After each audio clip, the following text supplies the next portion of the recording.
tema da live, trauma e como lidar com esses traumas, em especial os animais de companhia, cães e gatos, tá? Então vamos lá, aqui do lado, tá? Que eu vou olhar de vez em quando para ver os tópicos que eu coloquei. Boa noite, Mariana, sejam bem-vindas. E fiquem à vontade para comentar, para poder falar sobre o caso de vocês, se vocês tiverem algum animal que caiba dentro, né, que vocês lembrem do exemplo que eu vou dar e digo, nossa, meu animal age assim, ou eu lembro de algum animal que se comporta desse jeito. Elisângela, boa noite. Podem comentar aqui que eu vou acompanhando os comentários, tá bom?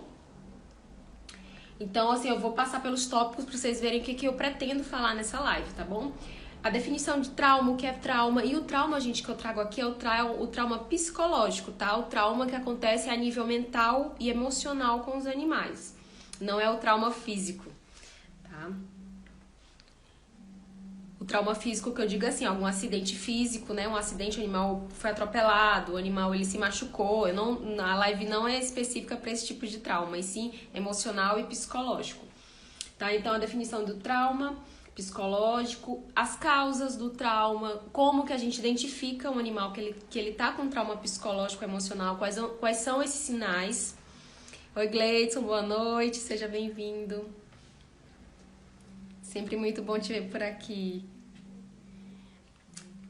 Vou falar também de algumas nuances, o que um trauma desencadeia, como, por exemplo, estresse crônico, ansiedade crônica, tá? Vamos passar aqui também de diferenças de distúrbio comportamental e trauma. Será que é a mesma coisa? Será que todo animal que tem um distúrbio comportamental, ele tá traumatizado? É interessante. Elisângela perguntou, agora que formei vou conseguir estar mais presente, estava na correria danada.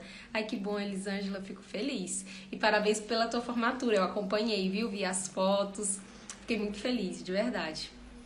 Boa noite. Então, outra coisa também, outro ponto, saudades.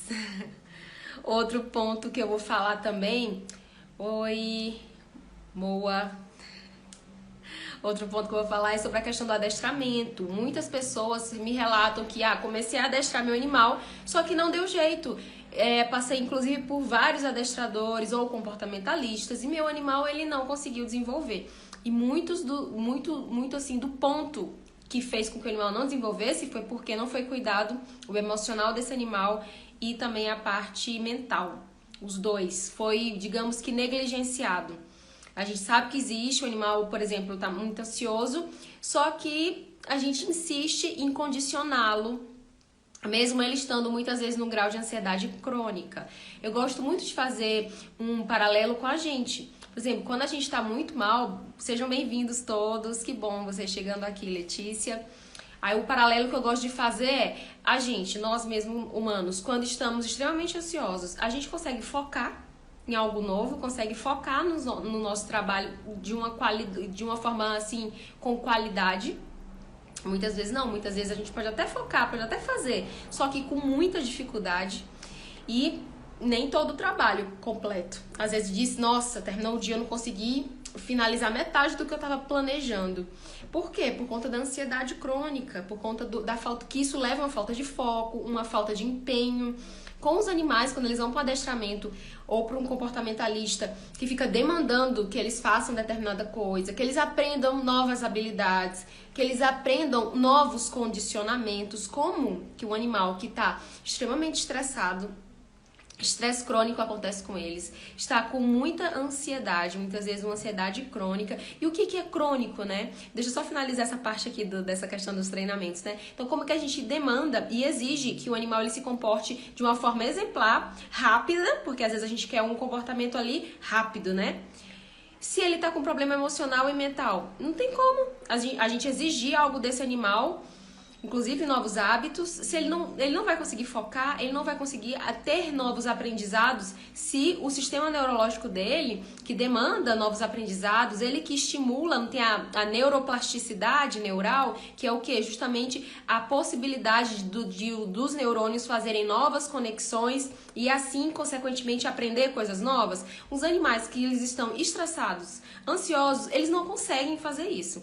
Esse foco. Então, praticamente a gente gastar muito dinheiro sim, rasgar dinheiro com um adestrador comportamentalista se antes não teve um cuidado prévio com esse emocional e mental desse animal. Então é uma das coisas principais que eu queria falar aqui com vocês, né? Que eu até não finalizei de falar aqui de todos os pontos, né? Eu achei logo melhor já introduzir um assunto desses pontos, que é isso.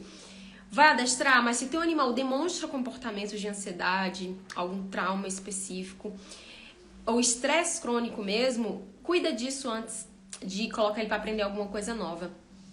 O Gleidson colocou, precisa alterar o repertório comportamental do animal, observar o ambiente e esses estímulos. É um processo, requer paciência, precisa ver o sintoma e observar as causas. Exato.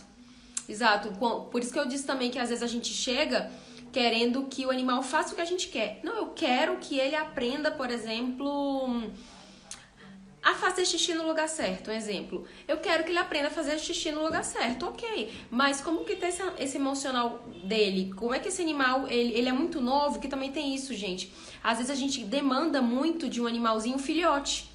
O animal filhote, ele ainda tá desenvolvendo, inclusive, o cérebro dele. Ele ainda não consegue entender tudo que tá acontecendo ao redor dele. Então, até a idade, é importante a gente considerar e ter paciência, como o Gleidson falou. Observar, ter paciência, que com o tempo o cérebro ele fica mais maduro e competente para aprender novos comandos. Né? Isso é assim, extremamente importante também. A gente entender a fase de vida que o animal tá, ver se ele tem algum histórico de trauma e se não tiver, como identificar, né? Psicologia animal no seu currículo. Certo. Obrigada, Gleidson. O que eu tava comentando aqui... Ai, me perdi, gente, com esse comentário. Assim, como identificar, né? Ok, porque aparece muito mesmo animais adotados que não tem histórico. Bom, não tem histórico. Esse animal, eu só trouxe ele pra casa, não sei de onde ele veio, nem sei a idade, às vezes a gente nem sabe a idade, né? Então, assim, como que a gente identifica se aquele animal não tá conseguindo aprender bem, se foi por causa de algum trauma? Vou passar aqui pra vocês alguns exemplos, eu anotei aqui pra não esquecer nenhum. Deixa eu ver aqui os sintomas direitinho. Vamos primeiro colocar assim, questões de excessos, ó. Latir demais é um excesso. Ele late demais pra tudo, é um excesso. E essa latição toda, esse miado todo, às vezes é um gato. Muitas vezes, gente, é pra poder dizer o tanto que ele tá incomodado com aquele ou som, ou uma pessoa que latiu, um outro animal que latiu. Então, assim, às vezes são animais que eles não têm tolerância, então eles são muito reativos. Late demais, é reativo com qualquer coisa, agressividade. E às vezes, gente, a agressividade tá muito relacionada a medo, tá? Então, os animais, eles têm esses medos, a gente diz que são as emoções primárias. Eles têm essas emoções primárias, a tristeza, o medo, a alegria, a raiva também. Deixa eu ver aqui se tem mais alguma que eu não mencionei. Que são as emoções primárias. Então, eles têm essas emoções primárias e se não trabalhadas, o que seria uma emoção primária não trabalhada? É quando a gente vê excessos. Então, esse excesso de medo, excesso, por exemplo, de agressividade, isso tudo tem uma base que são as emoções primárias. Quando elas estão afetadas, o animal acaba demonstrando por meio do seu comportamento que ele não tá bem emocionalmente ou mentalmente mesmo. E se com o tempo isso não for trabalhado, continuar, a gente pode dizer que vai virando uma bola de neve, que é o que a gente chama de crônico. O caso ele ficou crônico. Normalmente a gente coloca que o caso ficou crônico depois de 3 a 4 meses. Tipo, passaram de mais de 3 meses e o animal com aquele comportamento. Então, uma das coisas do histórico é há quanto tempo ele se comporta desse jeito? Quando ele começou a se comportar assim?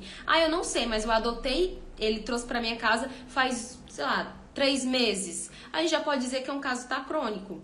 Porque já se estendeu por mais de 2 meses ali, aquele comportamento disfuncional. Como é que a gente sabe que o comportamento é disfuncional? Estudando o comportamento natural da espécie. Então, se a gente conhece o comportamento natural do cão e conhece o comportamento natural do gato, quando ele demonstra algo fora daquele comportamento natural e normal, ele está disfuncional, ele está fora do que é normal ali. Então, a gente identifica, alguma coisa tá errada. Cachorro não é pra se comportar desse jeito. Por exemplo, o cachorro é pra latir. Sim, eles latem. Mas em excesso, toda hora, todo dia? Não. Outro comportamento disfuncional seria o hiperapego com os tutores, muito apego. O animal é extremamente apegado. Isso é normal? Nossa, livro de comportamento animal de cabeça. Olha, eu posso colocar na descrição os livros. Eu não tô lembrando agora de cabeça os livros de comportamento. Letícia falou, Liz, os excessos e também a falta, aqueles animais que não latem, miam. Isso, Letícia, obrigada por ter lembrado. Eu tava aqui querendo lembrar os exemplos de excessos, mas sim faltas também, que seria um tipo de desequilíbrio, os excessos e a falta. Por isso, equilíbrio é quando tá ali no meio, né? Não tá nem para cima e nem para baixo, ele tá normalizado, comportamento natural da espécie. Então, quando o animal ele tá também na escassez, nessa falta, né, de energia, muitas vezes, como você falou, tá apático, não tá latindo, não tá miando, é um animal que a gente olha e diz, ele não tá bem. Então, quem convive com animais sabem, né, quando percebem, sentem, quando normalmente eles não estão no seu comportamento ali normal, principalmente os que a gente convive por muito tempo. Olha, eu conheço meu bicho, eu sei que ele não é assim. Então, eles demonstram muito por meio de expressão corporal, muito por meio do comportamento deles, né? E então é fácil a gente observar assim que algo não está bem. Agora, nem sempre a gente consegue ir na causa. O que fez com que ele se comportasse desse jeito? Daí que entram os profissionais para auxiliar na investigação do que causou aquele comportamento. E como o tema da live é trauma, o trauma, eu vou colocar aqui como definição bem bonitinha para vocês. O trauma, traumas psicológicos são respostas emocionais a eventos que causaram feridas na memória, ou seja, no mental. O animal, ele se expôs a alguma coisa que fez com que ele congelasse muitas vezes, não conseguisse reagir como gostaria, e o fato dele se expor, né, esse movimento dele se expor e congelar muitas vezes ser algo que não foi agradável, como eventos que causam feridas, seria nesse sentido, né? Um sofrimento psicológico, causa uma dor emocional. Quando atinge o emocional, o animal identifica aquilo como que foi algo ruim, realmente ele não conseguiu reagir como gostaria, isso acaba gerando um trauma emocional ou mental. Então, e um detalhe importante, tá? O trauma psicológico, ele é um aspecto individual. Nem tudo que traumatiza um indivíduo vai traumatizar todos ou outro, né? Então acontece muito isso. Meu animal, ele já, por exemplo, um exemplo bem simples, tem animais que têm medo de fogos de artifício, tem outros animais que não têm medo de fogos de artifício. Então não é porque aí os dois animais passam pela mesma situação de fogos de artifício, um reage de uma forma e outro reage de outra. Então isso é muito pelo histórico. Então o trauma, ele é muito individual. Vai do que aquele indivíduo com seu histórico de bagagem, com seu histórico de bagagem, ele conseguiu assimilar daquele evento. Então, aquele evento bateu ali, no caso, energeticamente falando, né? Ele bateu ali naquele indivíduo, nos seus órgãos, bateu quando... Porque eu tô querendo interpretar essa questão do bateu, né? Quando foi captado pelos órgãos do sentido, olfato, visão, paladar, enfim, toda esse nosso arsenal de contato com o externo.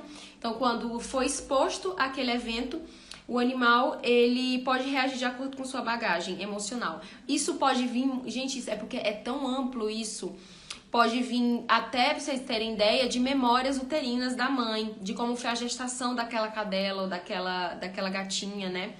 Isso tudo já influencia, então saber isso, ou se ele sofreu traumas psicológicos, muitas vezes de insultos, né? Sai daqui, de brigar, enfim, muitas vezes traumas físicos mesmo, de bater, então são animais que têm traumas até de ficar perto de outras pessoas. Isso tudo são marcas, como tá aqui nessa definição que eu li pra vocês, traumas são respostas emocionais a eventos que causaram feridas. Então é algo que causou uma dor, tá?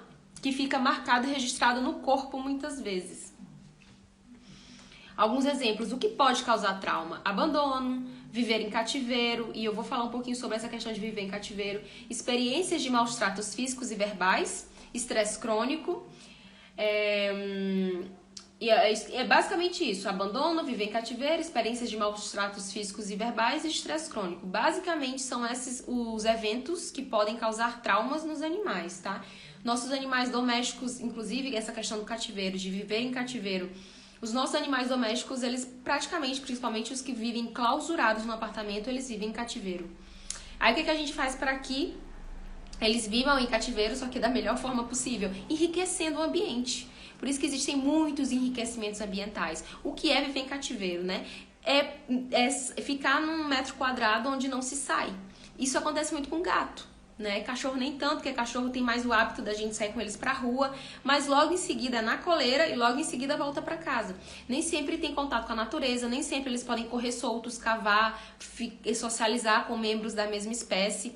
Então, a gente olha assim no estudo, né, dessa parte de comportamento e também da relação dos humanos e dos não humanos, dos pets com a gente. Hoje em dia a gente fala muito da família multiespécie, então todo esse estudo da relação deles com a gente sim pode considerar que eles vivem em cativeiro nesse sentido. Porque eles vivem, gente, clausurados dentro de uma casa.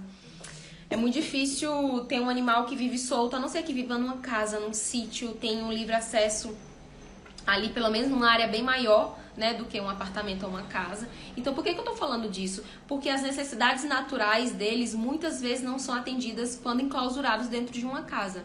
Muitas vezes não são, principalmente animais de caça, que geneticamente falando, eles são animais muito ágeis, com muita energia. Por exemplo, o Border Collie. Gente, que não tem um Border Collie aqui não disse, meu Deus, esse animal parece que não acaba a quantidade de energia que ele tem dentro do corpo para correr, para brincar. Então, tá na genética. E eu já vi muitos Border Collie dentro de um apartamento. É triste. Então, assim, é considerar as necessidades naturais daquela espécie. Isso é muito importante antes da gente pensar em clausurá-los dentro de um apartamento, tá? Mariana falou... tenho duas que são irmãs. Uma tem medo de fogos, trovões e a outra não tem. Olha aí. Obrigada, Mariana, por esse teu exemplo. Oi, Vivi. Boa noite. Obrigada por esse teu exemplo, porque é isso, essa questão da bagagem, o trauma é muito individual mesmo. Então, a gente cuidando das necessidades, do que aquele animal está nos mostrando, isso é muito importante, porque a gente vai conseguir ressignificar todo aquele trauma que aquele animal está carregando nas memórias, ou seja, no mental e também no corpo, tá? O que eu coloquei aqui, gente, olha o que o estresse crônico ele desencadeia respostas neuroendócrinas, levando a ajustes no comportamento e na fisiologia para maximizar a probabilidade de sobrevivência. Então, olha que incrível isso. O estresse crônico, ele libera cortisol no sangue, fazendo que muitas vezes seja liberado adrenalina, que é um hormônio para sobrevivência, que estimula luta e fuga. Isso tudo, gente, age no corpo todo de forma fisiológica, que também atinge o mental, ou seja, a forma que o animal ele vai se comportar em determinada situação. O estresse crônico vai desencadeando processos muito importantes no corpo a nível endócrino e neurológico. Então, um animal muito reativo, muito vigilante, isso tudo são sinais também de um animal que pode sim estar passando por um processo de trauma, ou de uma situação que aconteceu, ou mediante um estresse, que pode sim ser levado, por exemplo, pode ser um estresse crônico mediante traumas diários, cotidianos, um enriquecimento ambiental mal feito, por exemplo, que mal feito seria o quê? Que não atende todas as necessidades daquele indivíduo. Isso pode todos os dias gerar um certo de trauma, porque ele tem uma necessidade de fazer alguma coisa, ele não consegue fazer, que são expressar suas necessidades naturais, e expressar e atender, né? Ele expressa uma vontade e ele, consequentemente, não é atendido quando ele não tem ali todos os recursos que ele teria, por exemplo, na natureza, né? De acordo com a espécie, tá? Então, assim, o estresse crônico é algo muito importante da gente ser observado, e animais que passaram por um trauma, normalmente eles ficam com esse gatilho do estresse muito rápido, muito mais fácil.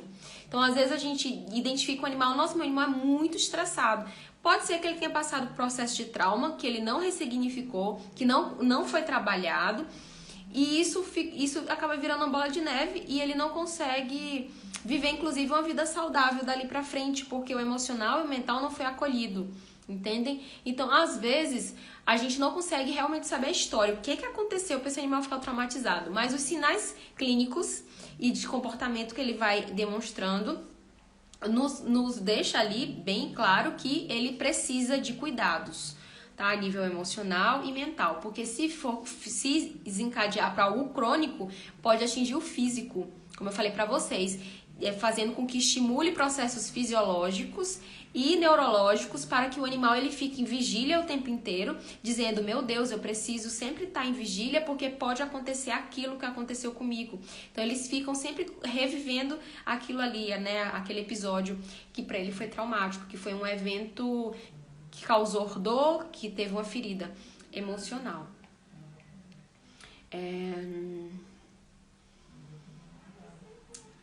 Olha só, gente, outros aspectos que eu coloquei aqui do estresse crônico. Pode levar à elevação da pressão arterial, diminuição de insulina, diminuição do nível de insulina no corpo, predispõe a diabetes.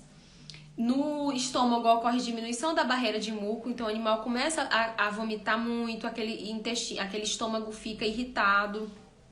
Desequilíbrio do sistema imunológico, que é muito... consequência do aumento de cortisol no sangue, agressividade ou animal hiperativo, e também pode chegar até a nível físico tendo quedas de pelo. Olha que cascata doida, né, gente? Por isso que a gente fala muito, cuida do emocional, cuida do mental, porque isso com o tempo vai desencadeando processos fisiológicos mesmo, como aqui foi descrito. Processo de queda de pelo. Então, tem vezes que o animal, ele tá com queda de pelo e a gente pensa só em dar um suplemento a nível físico, metabólico, bioquímico, né? Vamos dar pra aumentar essa resistência dele a pelo, vitamina pode estar faltando, sim, pode ser também isso. Por isso que é importante não a gente olhar não só o físico, mas olhar também o animal como um todo. Daí a parte integrativa, porque a gente vai integrar o indivíduo como um ser único e também integral no sentido de união do corpo físico, mental, emocional e muitas vezes até incluindo o espiritual. Tá? Então aqui nessa live falando de traumas, o que eu quero deixar bem claro para vocês é: considerem o emocional dos animais, não olhem eles, esse distúrbio comportamental, como um mimo, tipo assim, ele é muito mimado, não, meu Deus do céu, a gente tem que dar jeito nele, ele tá fazendo isso por birra, ele tá fazendo isso porque, enfim, ele quer descontar. Muitas vezes, às vezes eu vejo assim as pessoas falando que ele fez isso porque ele quer se vingar.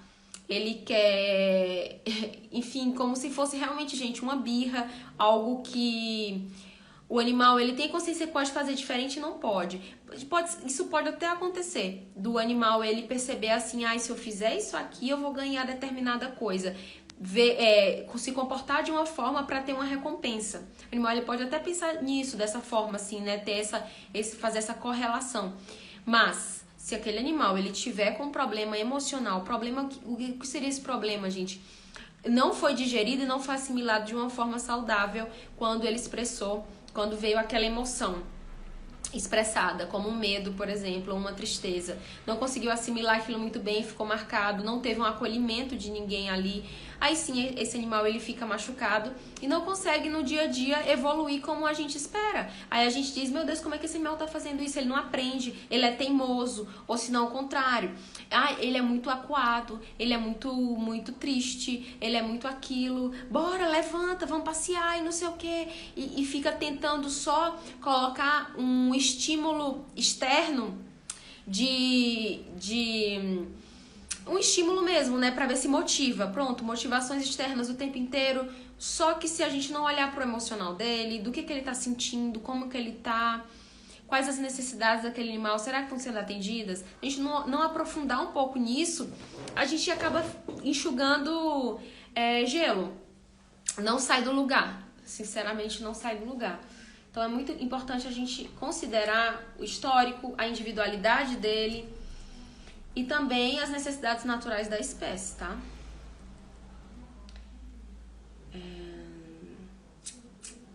Isso aqui já falei pra vocês. Outro ponto aqui, ansiedade de separação é um trauma?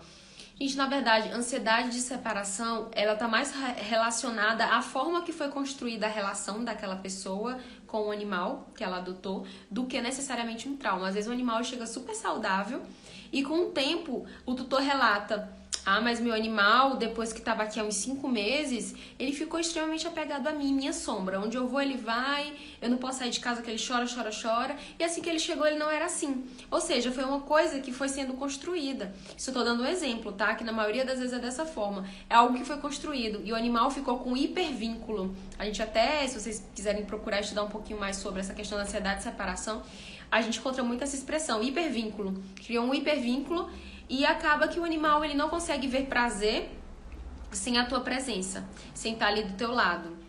E isso acaba que faz com que o animal realmente ele sinta que só contigo ele pode fazer as coisas, ele acaba ficando dependente. E por isso que o nome síndrome, né? Que síndrome são vários sinais juntos para um determinado comportamento. Então, síndrome da ansiedade de separação. E um desses sinais dessa síndrome da ansiedade de separação, além da ansiedade, como o próprio nome diz, é a questão também do medo. O animal ele fica com medo da separação.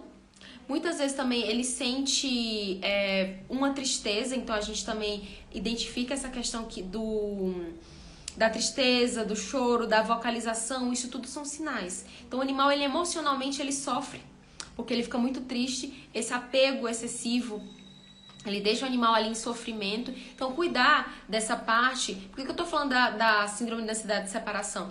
Porque não é um trauma, mas é algo muito comum que as pessoas, inclusive, tentam colocar lá um adestramento para esse animal se condicionar a ficar longe do tutor, mas se não for trabalhado o emocional dele, que seria esse excesso de apego, esse excesso de medo da separação, se não for olhado para ele com carinho, com cuidado, ele não vai conseguir depois, assim, quando começar pelo menos os treinos, se desenvolver como gostaria, ou seja, ficar bem na ausência do tutor, se não for cuidar dessa parte emocional dele, tá?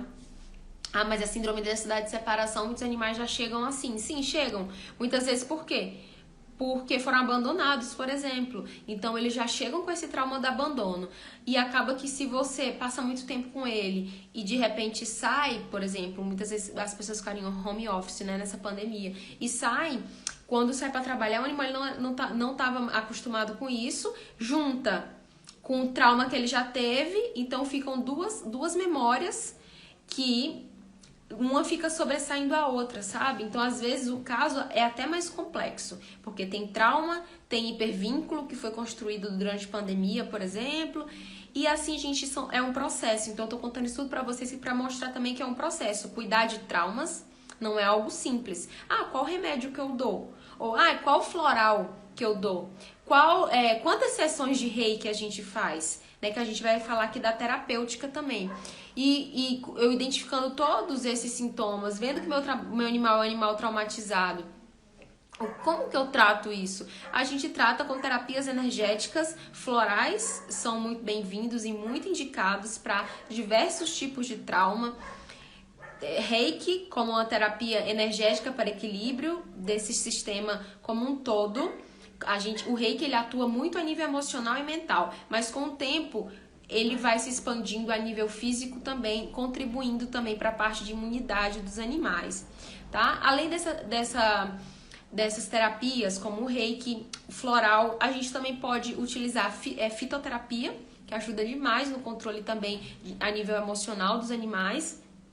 Além de fitoterapia, aromaterapia, utilizar os óleos essenciais a nível ambiente, para o animal sentir o cheiro daqueles fitoquímicos que auxiliam também no controle da ansiedade, por exemplo.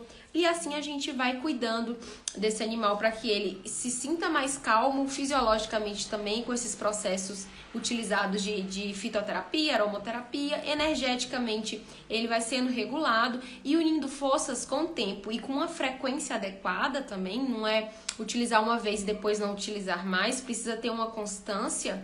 A gente sim vai ter resultados muito positivos com esses animais que passaram por processos traumáticos na vida deles.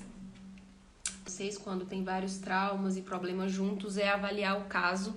Mais uma vez eu falo aqui da questão da individualização. Como cada um vem com seu histórico e com sua bagagem, Quando o animal ele chega com vários distúrbios comportamentais, a gente vê o mais antigo, por exemplo, né? Tem tutor que chega querendo resolver tudo de uma vez. A gente, calma, vamos pelo histórico. Qual a queixa principal? O que tá fazendo com que o animal, você perca o sono, por exemplo, e o animal demonstre uma maior dificuldade de se comportar?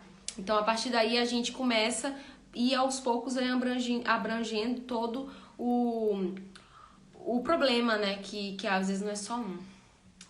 E outra coisa que eu coloquei, associações positivas. O trauma, ele tem muito esse aspecto de memórias negativas de acordo com a exposição de algo, né? Então, quando o animal, a gente quer que o animal não tenha mais trauma de determinada coisa, por exemplo, barulhos altos, vamos colocar aqui, barulho de chuva, trovão. Eu quero que meu animal não tenha mais medo de trovão, que esse trauma que ele tem desse trovão, que foi uma memória associativa ruim, ele associou o barulho do trovão com algo muito ruim, a gente tem que fazer uma associação contrária.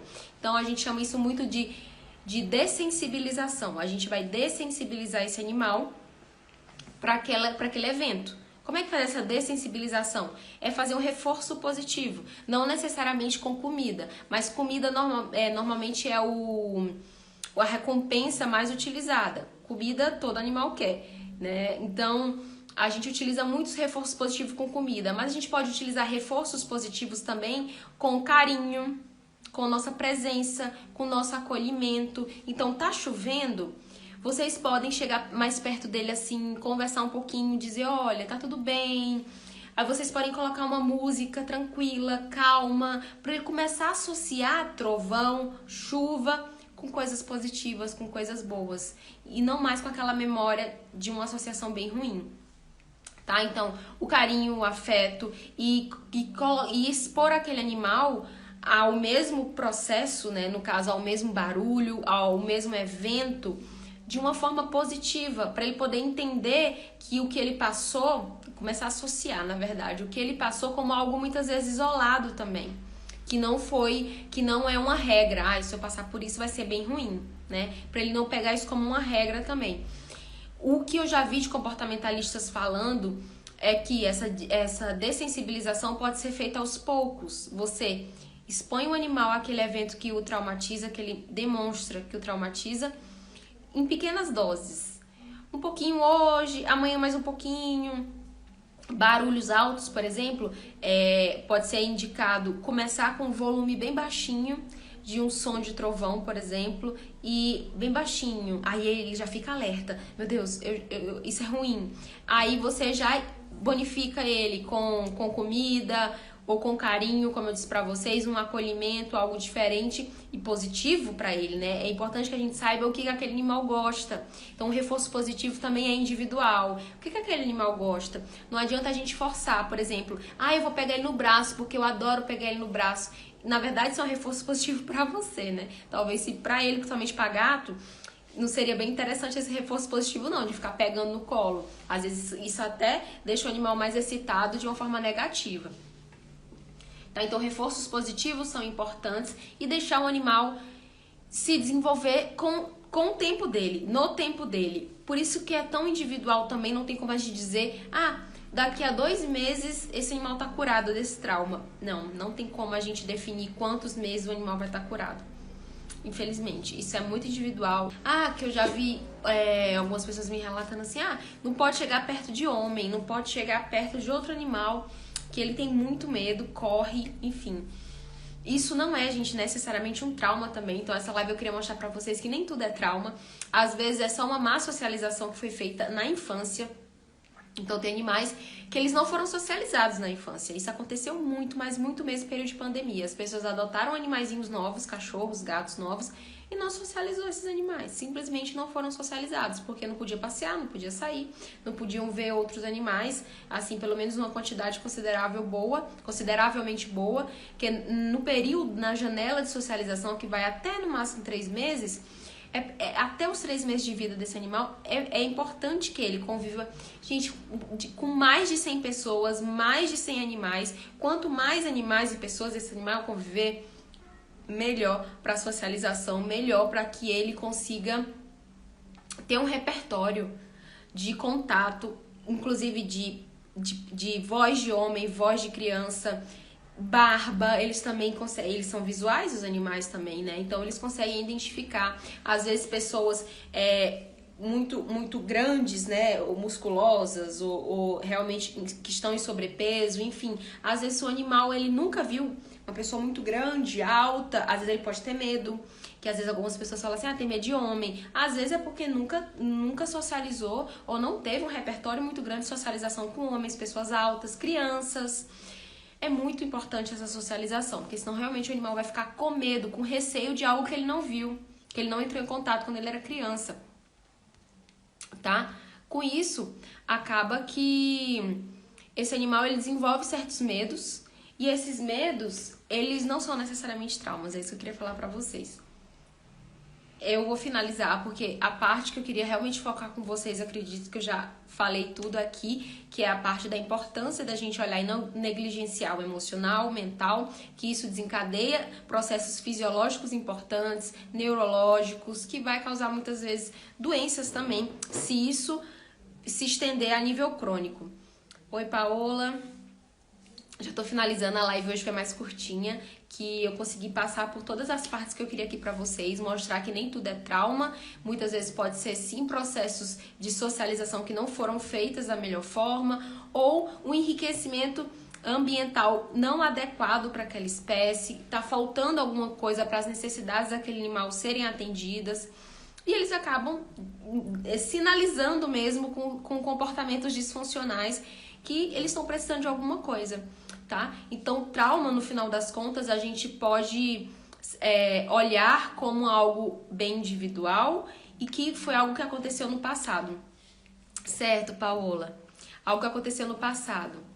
E que pode ser ressignificado, tá? Trauma tem jeito. Algumas pessoas chegam dizendo assim, nossa, achei que isso nunca teria jeito. E sim, tem jeito. A gente consegue tratar traumas com terapias energéticas, fitoterapia e correção de manejo dentro de casa, da forma que a gente trata esse animal, como que tá a rotina dele. Isso tudo precisa ser avaliado para a gente poder ajudar aquele animal de acordo com a sua individualidade. Um termômetro muito importante para a gente ver se aquele animal tá saudável é ver se ele tá apresentando distúrbios disfuncionais, que foi o que eu falei no começo da live. Excessos ou, na verdade, escassez. O animal fica muito apático, sem energia, o animalzinho ali deprimido. Então, será que não tá faltando alguma coisa pra ele? E se não tiver faltando algo, será que a gente não precisa ressignificar algum trauma, olhar pra alguma questão dele, do passado, mesmo que a gente não saiba o histórico? Mas se ele não tá bem, porque a gente tá observando, a gente precisa cuidar. Se ele não tá bem, a gente precisa olhar pra esse emocional e mental, não ficar só batendo ali na tecla do físico, porque muitas vezes a gente não vai encontrar nada em exame laboratorial e nem em apalpação, né, um exame físico do médico veterinário. Mas se a gente expandir um pouco mais, gente, inclusive numa sessão de comunicação animal, expandir um pouco mais para captar informações daquele animal, a gente consegue identificar que ele está precisando cuidar de alguma parte mais sutil, como o emocional e o mental, que eu tô focando aqui na tecla desde o comecinho. Eu tinha colocado só um ponto aqui que eu falei, mas eu vou reforçar. A agressividade, muitas vezes, e reatividade tem uma raiz de medo. Normalmente, animais agressivos e reativos, eles têm a emoção primária do medo muito ativa dentro deles. Então, são animais que normalmente ficam muito vigilantes, têm esse medo muito aguçado, porque com certeza passaram por problemas, foram expostos em situações que geraram muito medo. E para sobrevivência, eles agridem e eles são muito reativos, são hipervigilantes para se proteger, para que eles consigam sobreviver muitas vezes. Tá, gente? Então, eu acho que vou finalizar aqui a live. Espero que vocês tenham gostado. Obrigada para quem ficou até aqui no final. E até uma próxima, gente. Tchau!